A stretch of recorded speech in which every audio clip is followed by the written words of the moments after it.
cualquier creyente sincero, si hoy preguntáramos si queremos ser mejores cristianos, más consagrados, más espirituales, queremos madurar más en el Señor, cualquiera cristiano sincero, la respuesta sería sí. Entonces hoy vamos a ver un pequeño secreto a voces que fue entregado en la palabra de Dios. Padre, en esta hora oramos para que vos te glorifiques en medio de tu palabra, que tú nos ayudes, Señor. Señor, cuánta necesidad tenemos, Señor, de que tú nos hables.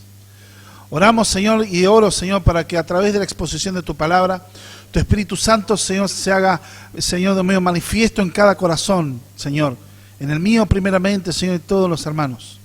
Oramos, Señor, para que tú nos hables, Señor Dios mío, y podamos tener la actitud como tuvo Samuel, cuando tú lo llamaste, Señor, y que él pudo responder, Señor, habla, Señor, que tu siervo oye. Que podamos tener como en el llamado que vos le hiciste a Israel, oye Israel, Jehová tu Dios uno es.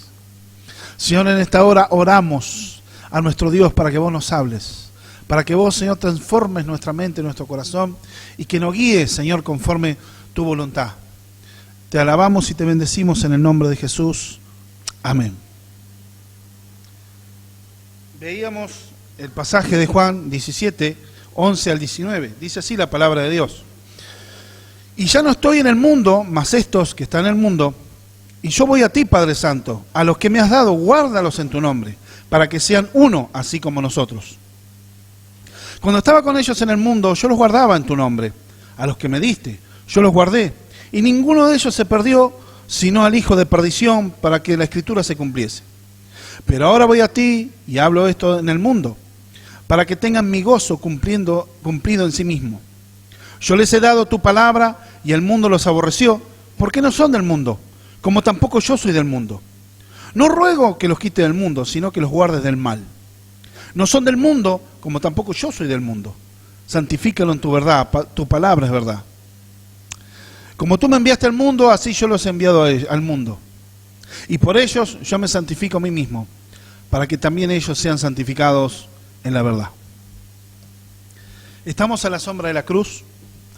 Después que el Señor les da las instrucciones en el discurso del aposento alto, está intercediendo por ellos. La cruz es algo inminente en un par de horas, y Él empieza a interceder, y es más, el Señor les permite escuchar una conversación privada entre el Padre y el Hijo, entre la primera y la segunda persona de la Trinidad. Estaban hablando y ante esa intercesión, pero ¿por qué permitía eso? Porque eso también traería gozo, traería fortaleza al corazón de los discípulos. Una de las cuestiones que podemos ver en este pasaje, y pretendo demostrar a través de la Escritura que Dios está hablando en esto, está intercediendo por ellos, pidiendo ¿qué cosa? El cuidado de Dios, está encomendando a Él como Él cuidó a los que Él les dio, a sus discípulos, a los que son dados del Padre, Él los estuvo cuidando y se nos encomienda, está pidiendo protección, también está pidiendo santificación como medio de gracia y unidad. Está pidiendo esas cosas al Señor. Por eso, a través de la Escritura vamos a recorrer y entendamos que estamos a la sombra de la cruz y que en relación a esta vida de intercesión que Jesús es nuestro ejemplo a seguir. De hecho, nosotros podemos ver que la relación con Dios y la comunidad de los hijos de Dios en este mundo, el apóstol Pablo pedía, por ejemplo, constantemente que se interceda por él. De hecho decía que estén constantemente en oraciones, ruego y súplicas a favor de él para que, por ejemplo, como les escribe a los Efesios, le describió en el capítulo 6 la batalla espiritual, las luchas espirituales, pero él pedía oración por él a fin de que le sea abierta la oportunidad y que cuando él abre la boca podía testificar del reino de los cielos, el cual mismo decía, yo soy embajador en cadenas. Él estando en la cárcel pedía oración para que él pueda predicar. También nosotros podemos ver una de las realidades. ¿Qué papel importante y clave es la intercesión en medio de la vida de la iglesia? El Señor nos dejó un ejemplo y está intercediendo, permitiendo que se escuche también como una práctica. Y de hecho, Charles Spurgeon tenía una frase o compartió algo una vez, como él decía en la oración, que es un papel crucial. Y lo que él decía, y que él tenía muy en claro el papel de la oración en la iglesia, la intercesión, tanto que él decía, que Dios me ayude si ustedes dejan de orar por mí. Déjenme saber ese día y yo dejaré de predicar. Déjenme saber cuándo pretendan parar sus oraciones y yo clamaré, mi Dios, dame ese día la tumba y déjame dormir en el polvo. La intercesión en la vida de la iglesia es fundamental y Jesús está orando por los discípulos. Vemos la semana pasada las características de los discípulos. ¿Quiénes eran verdaderamente los discípulos? Aquellos que habían sido traídos del Padre, que habían sido amados desde la eternidad, llamados a salvación y traídos a los brazos del Señor. Y eso que me dice, yo oro por ellos, porque veía y sabía que venía un tiempo complejo, que Él se tenía que ir, tenía que volver, retornar al Padre. Su ministerio terrenal ya estaba terminando y comenzaba su ministerio celestial, estando sentado a la diestra del Padre e intercediendo por nosotros hoy en día, de día y de noche. Pero es una transición entre el ministerio terrenal y el celestial que el Señor estaba haciendo. Que va a tener a través de qué cosa, a través de su muerte y su resurrección. Como acá les está hablando a la iglesia y les está diciendo en el verso 11, y ya no estoy yo en el mundo, estaba tan certero de que la cruz era tan inminente que ya le hablaba como si fuera un tiempo pasado.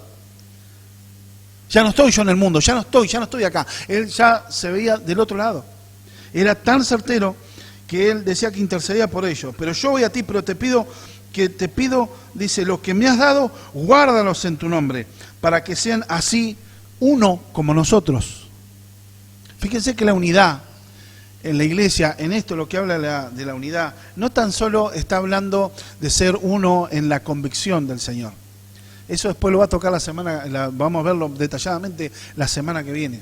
Pero algo fundamental, que el cuidado del Señor, ¿cuál es la unidad cristiana? Es la perseverancia a través de la verdad, de la palabra de Dios, la perseverancia, la común salvación que nosotros tenemos. Esa salvación, esa vida espiritual, la vida eterna común que tenemos todos los hijos de Dios. Ellos tenían vida, fueron vivificados los apóstoles, los siervos del Señor a través de Cristo, les fue infundido el Espíritu Santo y esa misma vida espiritual es la que nos hace perseverar. Es esa vida espiritual, esa comunión que tienen todos los hijos de Dios, esa vida eterna común que trasciende todas las denominaciones. Se puede ser bautista, presbiteriano, anglicano, se puede ser cualquier denominación, pero esa vida espiritual es común a todos los nacidos de nuevo. No habla de denominaciones. De hecho, ahí el Señor, en esta parte, la iglesia todavía no había nacido y no había denominaciones todavía. Era en el cuerpo de Cristo, después de Pentecostés. Pero ellos serían renovados y tenían que ver esa realidad. Una de las cosas que ve también, como está hablando el Señor, revela algo en su palabra, que el Señor le está diciendo a su Padre Santo, revela un atributo de Dios. Saben que el nombre, en las antiguas sociedades orientales, el nombre reflejaba el carácter, la esencia misma de esa persona. No por nada Jesús se llamó Jesús, que se diría Jehová salva. Reflejaba la sustancia y la característica de esa persona. Y así como representa Padre Santo, refleja un atributo de Dios, que es la santidad. Un Dios que es distinto a todos. Un Dios que no tan solo es la santidad desde el aspecto de una perfección moral, como nosotros podemos entenderlo.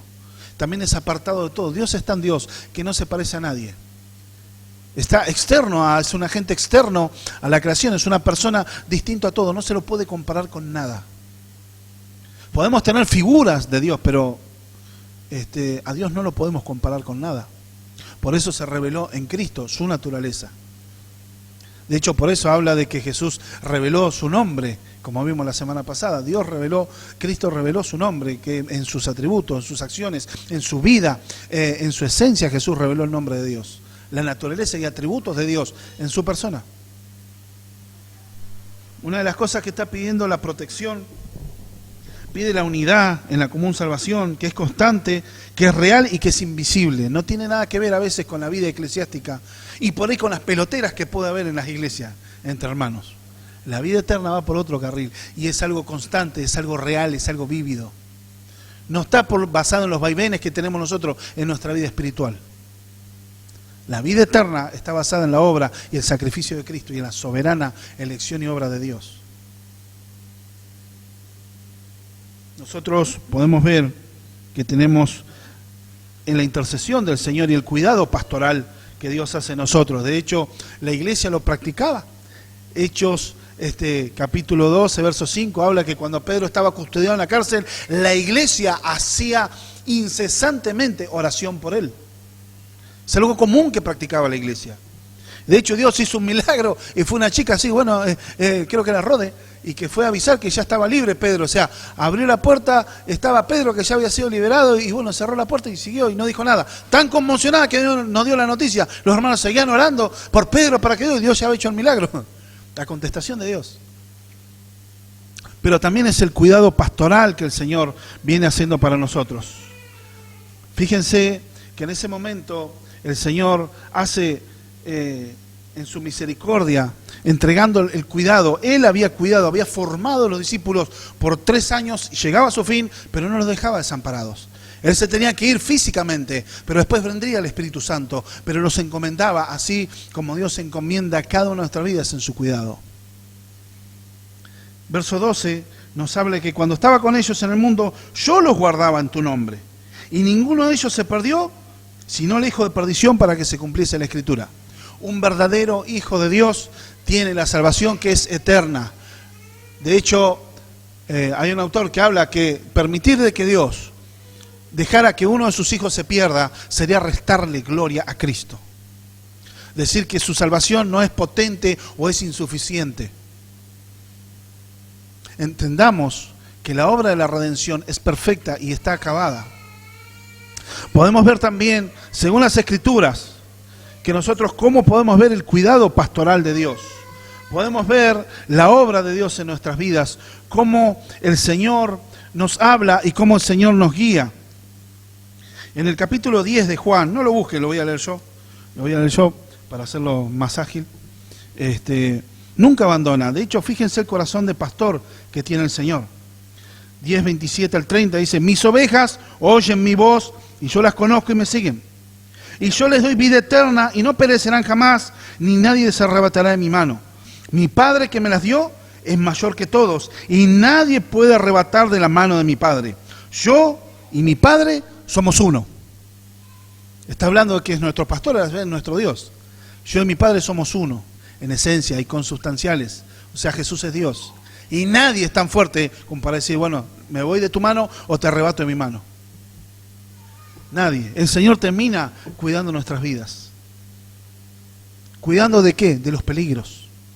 De los peligros externos y los peligros internos también. Porque Jesús durante todo su ministerio, Él guardó de que sean atacados por los fariseos, por los saduceos, por la gente que sean apedreados. Él siempre estuvo cuidando y resguardando. Acuérdense que al que querían, en todo momento, las veces que querían hacer linchamiento era con Él. Él no permitía que sus discípulos sean atacados. Él los cuidaba, váyanse para acá, váyanse para allá. Pero también los cuidaba mediante la enseñanza de su palabra. De hecho, le he dado tu palabra. Él dio la palabra de Dios mismo. Los instruyó en la verdad de Dios. ¿Y para qué? A modo también de contenerlos a ellos, de adiestrarlos, de enseñarlos, de enseñarles la doctrina como vida de Dios. Él estaba cumpliendo ese rol de pastoreo, algo fundamental, la enseñanza y la predicación de la palabra. De hecho, Jesús es el gran pastor de nuestras almas. ¿Mediante qué? La sangre del pacto eterno. Entonces nosotros podamos ver al gran pastor y obispo de nuestras almas, que la iglesia que Él compró con su preciosa sangre, pero aquí les estaba instruyendo a los discípulos. Y Jesús, en el verso 13, ¿por qué está pidiendo eso? Y habla del hijo de perdición. De hecho, ¿por qué habla del hijo de perdición? Judas ya se estaba yendo a entregar. Él empieza a hablar, esta intercesión, que Él empieza a hablar con el Padre, Jesús, es por aquellos que me diste. Judas se había ido ya para hacer lo que tenía que hacer, era entregar a Jesús en manos de sus enemigos. De hecho, ¿eso por qué dice? Para que se cumpliese la Escritura. En el Salmo 41:9 dice: aún el hombre de mi paz, en quien yo confiaba, el que mi pan comía, alzó contra mí el calcañar, digamos, el talón, una patada. Ahí está hablando de Judas, ahí está Judas profetizado. De hecho, hay muchas promesas sobre Jesús, que nacería en Belén, vendría como el siervo sufriente, que resucitaría, que sería crucificado entre ladrones, sería sepultado entre los ricos. Isaías 52 y 53 detallan mucho la pasión y muerte de Jesucristo, además de otras profecías. Pero aquí está Judas profetizado. era un traidor, pero él verdaderamente no era un discípulo del Señor. Un verdadero hijo de Dios, nacido de nuevo, no hace tal cosa, porque Dios te preserva. Pero tenía que estar Judas para cumplir el plan y el propósito de Dios. Era alguien, de hecho, relata Juan que era ladrón. Él sustraía de la bolsa de lo que tenían ellos, que gente que los sostenía ministerialmente, que sostenían el ministerio, que le daban ofrendas, les daban dinero. Él dice que sustraía la bolsa, era ladrón. Era codicioso y era ambicioso. De hecho, él en el Evangelio de Marcos va hablando con los fariseos y les va diciendo, bueno, ¿cuánto hay para mí? ¿Qué gano yo con entregarlo a él? Él mismo va a solicitar entregar a Jesús.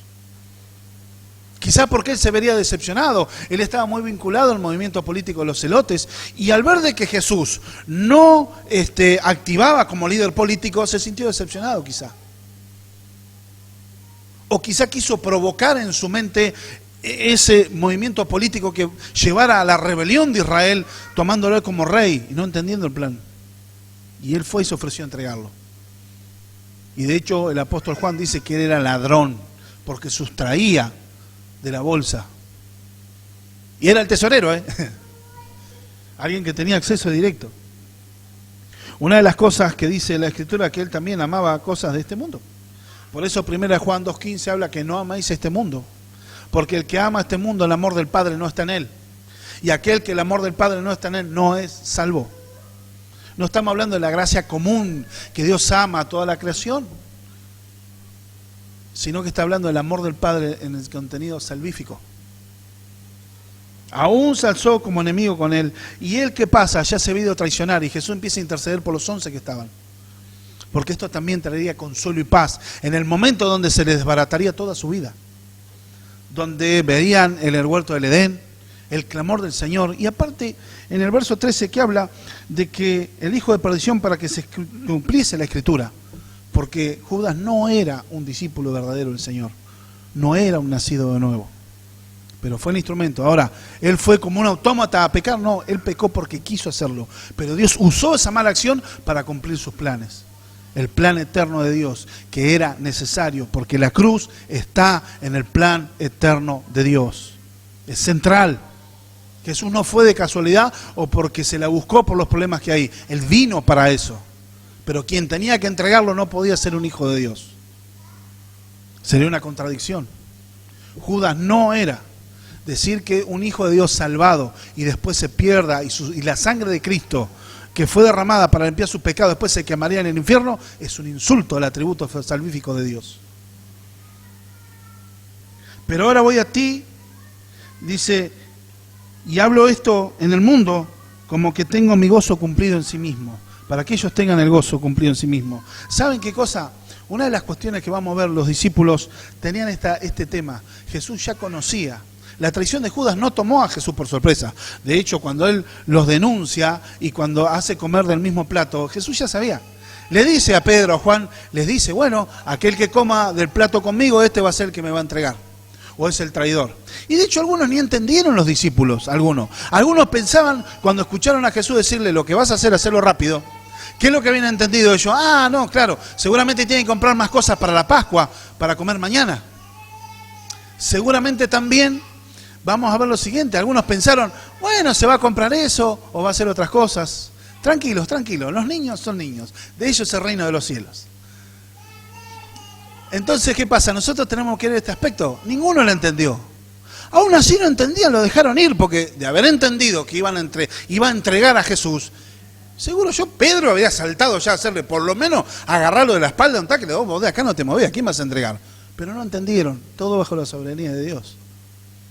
Y Jesús ahí empieza a interceder, porque conocía las debilidades y la humanidad de cada uno de sus discípulos. Un rápido vistazo. Pedro, él sí era todo ímpetu. Y de hecho recibió una reprensión esa misma noche del mismo Señor Jesús, porque él, ¿qué le había dicho? Señor, yo te voy a seguir hasta la muerte. Y entonces, ¿qué le dijo Jesús a Pedro? Pedro, vos vas a dar tu vida por mí. De hecho te digo que hasta que no cante el gallo, vos me cante 2 veces, vos me vas a negar 3 veces, no una, 3 veces. No, Señor. Todo ímpetu, a él sí. Después tenés a Juan y su hermano Boanerges, los hijos del trueno, belicoso, muy intolerante. Señor, esta aldea no te recibió. ¿Querés que oremos para que le caiga un rayo de cielo y los consuma? De Jesús, ¿de qué espíritu son? Tenés a Simón el Celote. De hecho, pertenecía a una fracción política guerrillera. Simón el Celote era como el miembro de Sendero Luminoso hoy en día. Era miembro de un escuadrón guerrillero. Ellos combatían al ejército romano haciendo guerra de guerrilla. De ahí fue rescatado él, un nene que si vos lo dejabas te cortaba la cabeza. Por su convicción política, al final sería despreciado por los romanos también. Fíjense qué nene. Mateo, un recaudador de impuestos, un traidor a su patria y a sus hermanos, despreciado por los judíos también. ¿Por qué? Estaba sacando plata y haciendo ganancia de lo que sacaba sus hermanos. Tenés otros que tenían un origen humilde también, no eran cultos, muchos no sabían, no tenían mucho leer y escribir, sabían lo básico, pero no eran de cunas de mucho dinero. El único que económicamente tenía una vida más estable, aparte de Mateo, era Judas, hijo de Iscariote. Y que era de una familia acomodada, pero después no tenía mucho más. Otros eran de un origen más humilde, la mayoría eran pescadores, otros eran constructores, gente de oficio. Eran de todo menos poderoso y extraordinario. Y Dios conoce sus debilidades. Y por eso el Señor intercede por ellos. Porque el tener un ministerio efectivo tiene que ser tan solo empoderado por Dios. Sin el poder del Espíritu Santo, ellos por sí mismos no iban a poder hacer nada. De hecho, nosotros sabía que para que su gozo sea cumplido. ¿Cuál es el gozo cumplido en él? El gozo que el Señor está hablando no es una alegría momentánea. No está diciendo, te sacaste una buena nota, qué lindo. Hoy te portaste bien, hoy tenés un 10. No es la emoción momentánea. De hecho, ¿cuál es el gozo? Hebreos capítulo 12, verso 2, dice, puesto los ojos en Jesús, autor y consumador de la fe, el cual por el gozo puesto delante de él sufrió la cruz, menosprezando el oprobio, y se sentó a la diestra del trono de Dios. Era un gran oprobio, una gran vergüenza morir en la cruz. Una muerte tortuosa, terrible, dolorosa, vergonzosa, por todos los aspectos. Pero él no miró eso por el gozo puesto de él. ¿Cuál era el gozo puesto delante de él? El ver que su obediencia completa, su obediencia perfecta a Dios, hacía que el Padre se sienta complacido. Ese era el gozo del Señor. El gozo puesto delante de él es verse que el Padre estaba complacido y con agrado recibía ese servicio, esa adoración y esa sumisión que él hacía yendo a la cruz del Calvario. Porque él voluntariamente había ido para allá. Por eso produce gozo en medio de las tribulaciones. Como dice la segunda carta de los Corintios, capítulo 4, versos 7 y 18, que dice que esta breve tribulación momentánea produce en nosotros un más excelente y eterno peso de gloria, poniendo los ojos o la mirada en las cosas de arriba y no las de abajo, porque las cosas de la tierra son temporales, mas las que están en el cielo son eternas. Mucha convicción que los hijos de Dios es el salvaguardar a los hijos de Dios. ¿Cómo los guardaba el Señor? Los guardaba de la apostasía. Los guardaba de las crisis en tiempo de angustia y de persecución. Ese es el acompañamiento y el pastoreo de Dios en este tiempo. Y en ese tiempo los encomendaba. Entonces, también el Señor, yo les he dado tu palabra y el mundo los aborreció porque no son del mundo, como tampoco yo soy del mundo. El Señor dio la palabra misma de Dios. De hecho, como leímos en el estudio de Hebreos capítulo 1, Dios de muchas maneras y veces anteriores habló aún por los padres, por los antiguos profetas. Hoy nos habla por quién, por el Hijo. ¿Quién es qué? Dios mismo. ¿Quién es la imagen misma de su sustancia? Dice Colosenses. Es el creador del universo. Dios nos habla por el Hijo. Y el mundo siempre rechazó la palabra de Dios. El mundo como sistema. No el ser humano en sí, no todo acá, sino el mundo como sistema filosófico, religioso, cultural. Es contrario a Dios, es enemigo de Dios. Por eso habla Santiago que ser ese amigo de Dios es constituirse en enemigo de Dios. Porque este mundo es contrario, la corriente de este mundo es contraria a Dios. Por eso el cristiano va contra corriente. ¿Y por qué es aborrecido el cristiano? Porque el discípulo verdadero termina mostrando que es un discípulo del Señor. En sus palabras, en sus hechos, en su carácter, termina siendo distinto al mundo. Podrá ser un moralista casi perfecto que sea un ateo, pero hay diferencia entre un hijo de Dios, porque la fuente de la moral no es el orgullo humano buscando el que dirán los demás, sino es la reverencia y obediencia a la santa ley de Dios, y que Cristo sea exaltado y enaltecido en la vida del Hijo de Dios. Es un anhelo ser discípulo del Señor. ¿Anhelo de qué? De ser gobernado por las santas leyes de Dios, de que esa verdad nos gobierne, esa verdad que transforma nuestro corazón, que nos gobierne la palabra de Dios. Eso es un discípulo del Señor. No es tan solo un cristiano nominal, no es tan solo aquel que dice, bueno, yo voy a la iglesia, o yo una vez hice la oración de fe, sino que yo vivo para ese Dios. La oración que muchos hablan del pecador, de decir yo creo en Jesús, reconozco soy pecador y yo recibo a Cristo en mi corazón, es una oración de todos los días en nuestra vida, es una decisión diaria. Por eso vemos que este mundo que es violento y es gobernado e encabezado por Satanás mismo, cuánto alegría le causaría querer destrozar la fe en los hijos de Dios y trastornar y descarriar.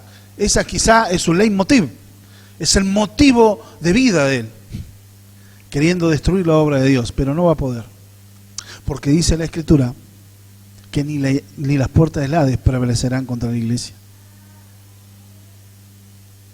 Los discípulos, hijos de Dios, y así nosotros procedemos de Cristo, porque la vida de Cristo nos fue impartida, se revela que nosotros le pertenecemos a Él. Tarde o temprano los hijos de Dios, por lo que proclamamos y lo que vivimos, respaldamos el mensaje que damos. Qué contradicción a veces, ¿no? Se quiere proclamar a Cristo, pero se vive una vida contraria. Qué contradicción y qué piedra de tropiezo muchas veces se ha sido en cuestión de evangelización. Pero un verdadero discípulo, hijo de Dios, no estamos hablando de perfección, de que no hay error ni equivocación, sino que estamos hablando de madurez espiritual. No ruego que lo quite este mundo, sino que los guardes del mal. No estamos hechos para vivir en conventos o en monasterios. De hecho, una vez un pastor consigue una entrevista con una persona y que él pensó por el nombre que era otro pastor, y no, era todo menos pastor, dice. Era un arquitecto que tenía un proyecto de hacer unas viviendas y decía, miren, qué fascinante va a ser un barrio de todos cristianos. Un barrio cerrado, todos cristianos. ¿No sería bueno eso? Y este pastor lo mira y dice, no, dice, yo no creo, dice. No creo que pueda ser verdad. De hecho, sería un poco contradecir a la Escritura, porque el vivir cristianamente no es encerrarse en la pecera. Si no, tendría que decir, Señor, sacalo de este mundo, porque este mundo está corrupto, está perdido. Pero ¿saben una cosa? ¿Por qué Dios estaba capacitando a sus hijos? ¿Por qué Dios intercedía? Para que no los saque de acá, sino que los guardes del mal, o otra traducción habla, los guardes del maligno. Estamos en este mundo, pero no somos de él, pertenecemos a Dios. Dice, no son del mundo, como tampoco yo soy del mundo. Estamos unidos a Cristo. Esa unión nos habla de nuestra pertenencia, procedemos de Dios. Somos embajadores del reino de los cielos, en un territorio que es hostil, ni siquiera es neutral. Pero nosotros hoy estamos acá con el propósito, y los discípulos estaban para ser embajadores del reino de los cielos, ser heraldos, los comunicadores del evangelio de salvación.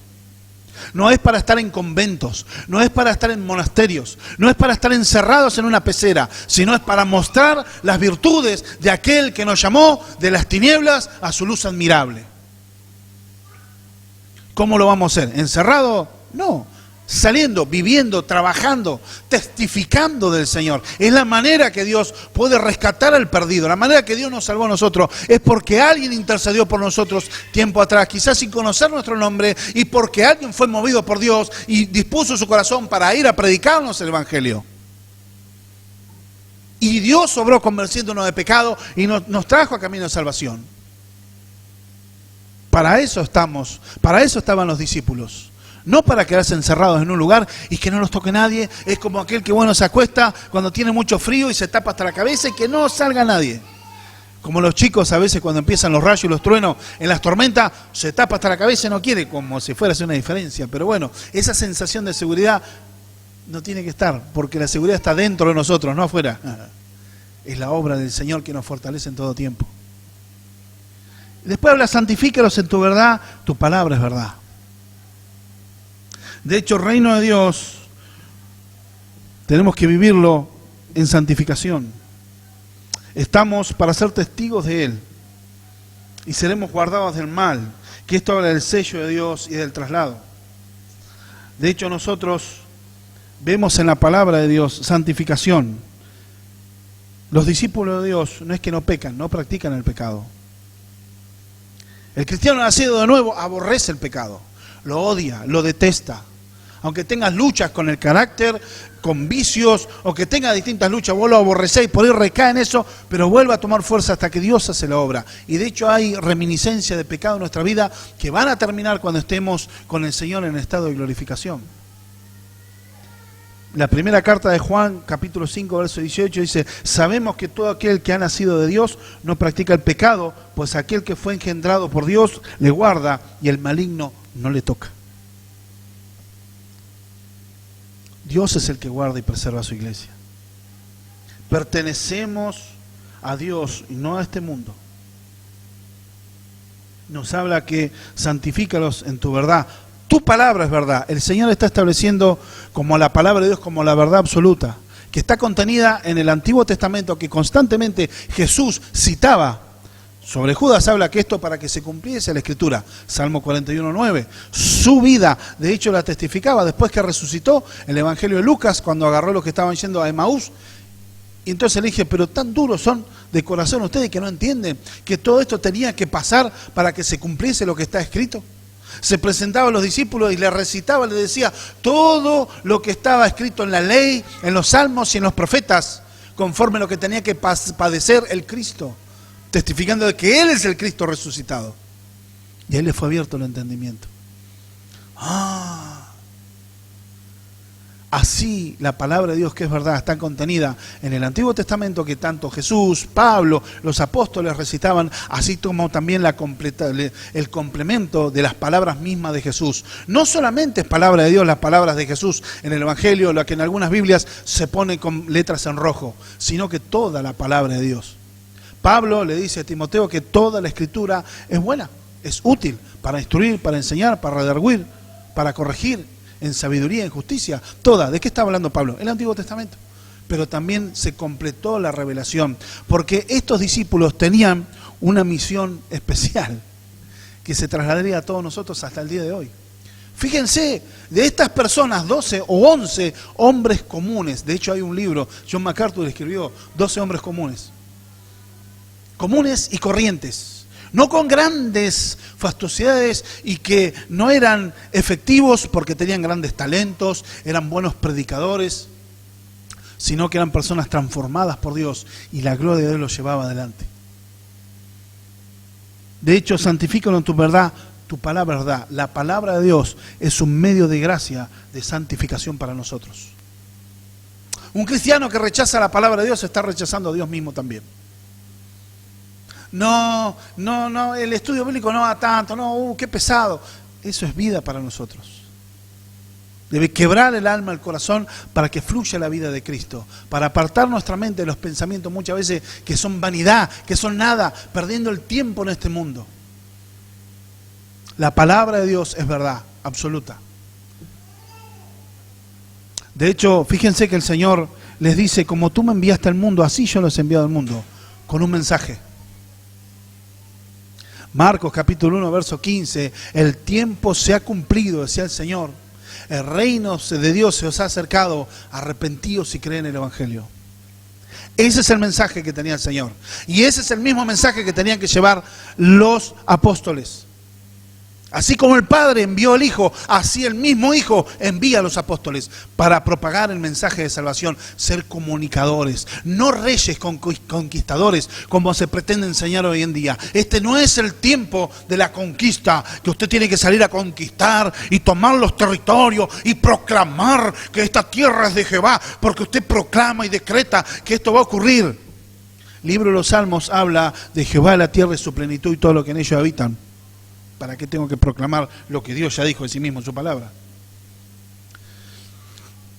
Hablar la verdad es testificar de que Cristo vino, fue a la cruz del Calvario, resucitó, pero que hay oportunidad de salvación en Él. De rechazar el Evangelio hay condenación eterna. Ese es el Evangelio.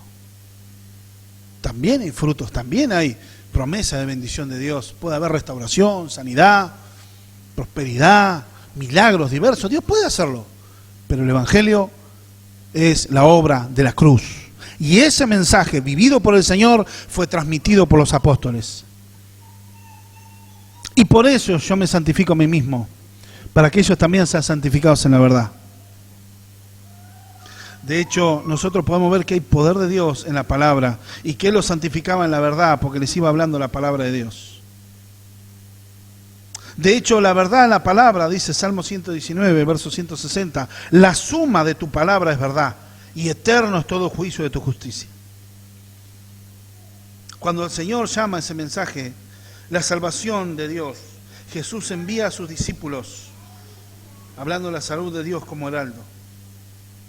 Y tal mensaje de salvación no habría sido posible sin la cruz. Jesús era plenamente consciente de que si Él no iba a la cruz, este mensaje no iba a tener efecto.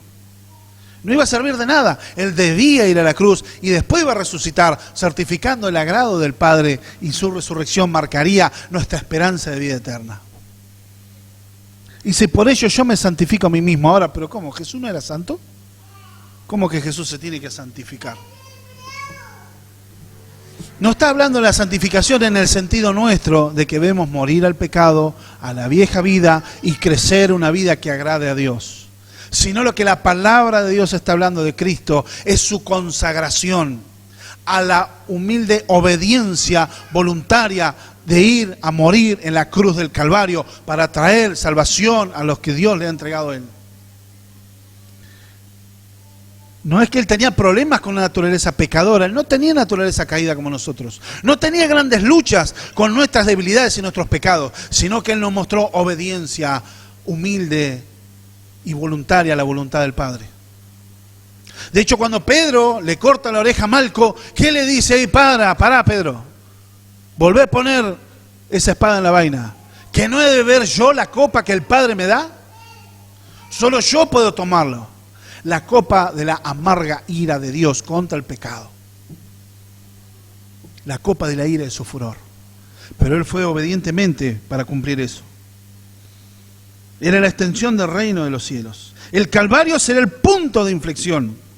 La salvación es por la santificación de Jesús. Esto es apartarse para obedecer en justicia la voluntad del Padre. Su obediencia perfecta y voluntaria, su sumisión, le ganó la gloria de ser el Hijo de Dios resucitado, que venció a la muerte, nuestro campeón. Único camino de salvación. Nosotros podemos ver en esto la intercesión del Señor, el pedido del cuidado del Padre. Vemos acá como eje central el cuidado pastoral del Hijo, que Él se estaba yendo, pero no lo dejaba solos. Les había prometido el Espíritu Santo, pero también los encomienda al Padre. Señor, cuídalos en tu nombre. Cuando yo estaba acá, yo los cuidaba en tu nombre, ahora cuídalo vos en tu nombre. Él estaba orando por su glorificación, la gloria que Él tenía anteriormente. Describió quiénes eran verdaderamente los discípulos y las características, y ahora pide que los guarde. Pide que los guardes del mal, que los guardes del maligno, que el pastoreo, el cuidado. Por eso hablamos de que el pastoreo del Señor es constante. Como hablaba David en el Salmo 23, Jehová mi pastor, nada me faltará.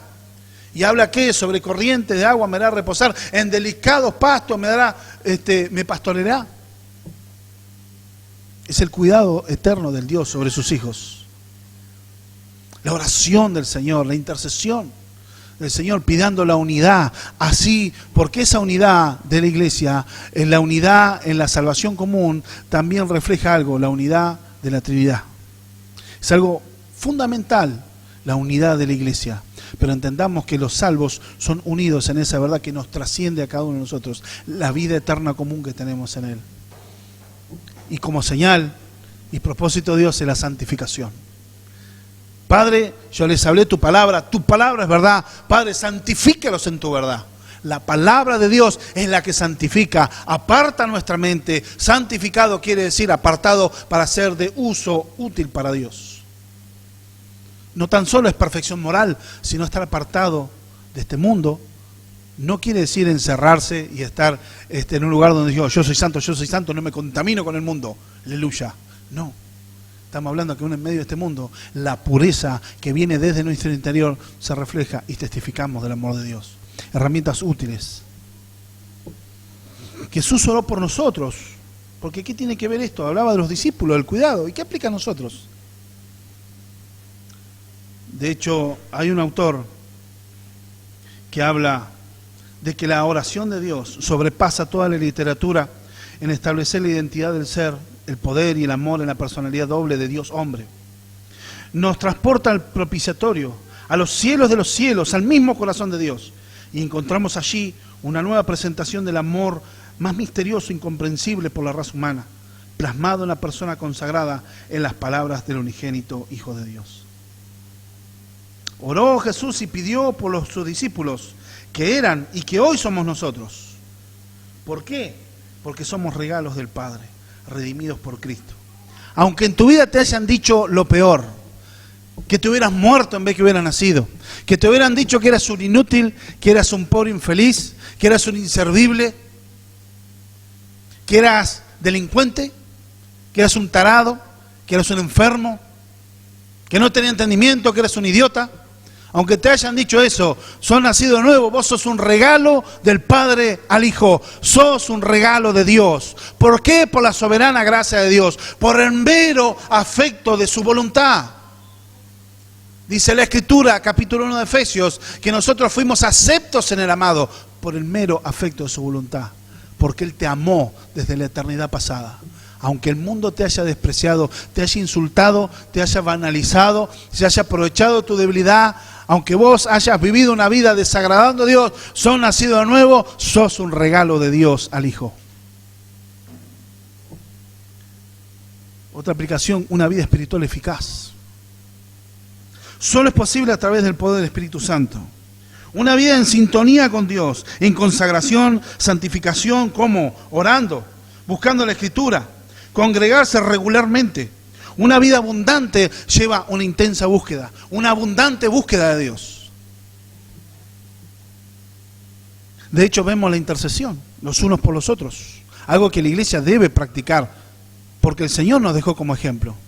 Si la segunda persona de la Trinidad, Dios Hijo, hecho hombre, dependía totalmente como hombre de la comunión con su Padre, acuérdense que Él se apartaba para orar y estar solo orar a Él. ¿Qué nos queda a nosotros? Que tenemos nuestras luchas con nuestras debilidades, con nuestros pecados, con nuestro corazón que muchas veces quiere tornarse contrario a Dios tras ir de nuestros propios pensamientos. Seamos honestos, ¿cuántas veces nosotros no estamos de acuerdo con la voluntad de Dios? Seamos honestos en nuestro corazón. Por eso hablamos del autoexamen. La intercesión no es orar solamente por lo mío, es mirar por mis prójimos, familia, la iglesia, ministerios, por el mundo también para que se arrepienta. Pero es una relación de amor. Jesús intercedió por sus discípulos porque los amaba, porque eran el regalo, y nosotros como iglesia debemos interceder por nosotros. No en lo personal. Muchas veces venimos y oramos solamente por lo nuestro, nos estamos fijando solamente en nuestro propio ombligo. Es hora de interceder por nuestros hermanos y hermanas, interceder por los ministerios. Fíjense, Charles Spurgeon, el príncipe de los predicadores, como leí la frase al principio, el día que dejaran de orar por él, de hecho él decía que hay un relato histórico de que él cuando estaba predicando tenía abajo de lo que sería la plataforma, tenía un montón de hermanos que oraban e intercedían. La oración no es un adorno para solamente pedir por lo mío. Interceder es ponerme en lugar de. La protección de Dios está asegurada para los suyos. Aún en tiempos de persecución, tiempos de pobreza, tiempos de riqueza, porque muchos cuando tienen necesidad buscan a Dios en todo momento. Pero cuando son prosperados, ahí te ves. Y muchas veces Dios tiene que ajustar nuestra vida por causa de nuestro corazón hasta que maduremos en eso. O mientras hay enfermedad, buscan a Dios de corazón. Se sanaron, listo, ya está, no me importa más Dios. O sea, Dios es el adorno que yo uso cuando yo tengo ganas. Pero por eso, aún en la duda, en contra de la apostasía, Dios nos guarda. Nos guarda de la cobardía en la hora de la prueba, del temor, de la ansiedad. Nos da nuevas fuerzas. Muchos cristianos no oran, no buscan a Dios y su corazón se comienza a endurecer. Y muchos, sí, la salvación de Dios es eterna. Sé que es como hemos enseñado, es la elección de Dios, pero también muchos cristianos, como habla Hebreos 6, transitan a veces endurecer su corazón sobre el tremendo camino de la apostasía. Están retrocediendo. Están duros en su corazón. No les importa orar, no les importa leer la palabra, el congregarse es un agregado y lamentablemente eso está demarcando algo, que el miembro de esa iglesia está en graves problemas y grave peligro espiritual. Al no guardar la palabra, no honrar a Dios, es tremendo, hermano, ver la circunstancia y la lucha que muchos están metidos. Y lo peor de todo, que no les importa. Ahí está llegando a un estado de endurecimiento muy peligroso. Porque llega al grado que no te importa, tu corazón está encallado por el pecado, que Dios tenga misericordia y que Dios pueda producir ese arrepentimiento. Y la unidad, habla de que debemos ser uno. Esto refleja la unidad de la verdad de Dios. La salvación, que también se refleja en la unidad trinitaria. Si en nuestras imperfecciones, si a través quizá de nuestras luchas, debemos batallar por la unidad, dejando el individualismo, el personalismo, la autopromoción, ver una vida de servicio abnegado, de comunión en la iglesia local. La iglesia, acordémonos esto, no es un museo de santos, sino que es un hospital donde los pecadores estamos siendo sanados. Digo, estamos. Todos necesitamos ser restaurados, ser sanados por la gracia de Dios. Es un camino de maduración, pero no es un museo de santos. Testigos en todos lados del Señor. Predicar con convicción, pero con una persuasión intencional. No solo para decir, sí, yo soy cristiano evangélico. No. La palabra nos manda a ser testigos.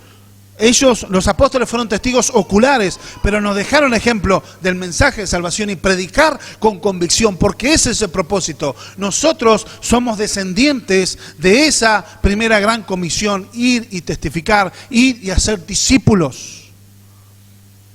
Testificar intencionalmente para que busquen a Dios, para que se arrepientan de su pecado, para que sean salvos y para que vengan a congregarse. A veces testificamos y decimos, bueno, que vaya donde Dios quiera. La intencionalidad sea que vengan con nosotros. Si entendemos que aquí se está enseñando la verdad, tenemos que ser discípulos aparte. Ocuparse, no tan solo, les predico a Cristo, bueno, listo, chau. Lo tiro acá en la iglesia y bueno, que se arregle. No. El Señor nos manda a ser discípulos, por lo cual se van a formar discipuladores. Oremos en intercesión para que Dios levante discipuladores. Jesús es el gran pastor de nuestras almas. Él no falla, no se queda sin entendimiento, siempre hay misericordia y amoroso cuidado. De hecho, Hebreos 13:20 nos dice, y el Dios de paz, que resucitó de los muertos a nuestro Señor Jesucristo, el gran pastor de las ovejas, por la sangre del pacto eterno. Quiero darle la gloria a Dios por esto. Él es el que nos cuida, Él es el que intercedió por nosotros y Él es el que nos está cuidando ahora en todo tiempo. Nos santifica por la palabra de Dios como medio de gracia. Entendamos eso. Busquemos a Dios en todo tiempo y que Dios se glorifique en nuestra vida, porque debemos ser uno. ¿Por qué? Porque somos especial tesoro para Dios. Somos el regalo del Padre al Hijo. Por eso Jesús pide lo que pide al Padre, porque los discípulos son lo que son.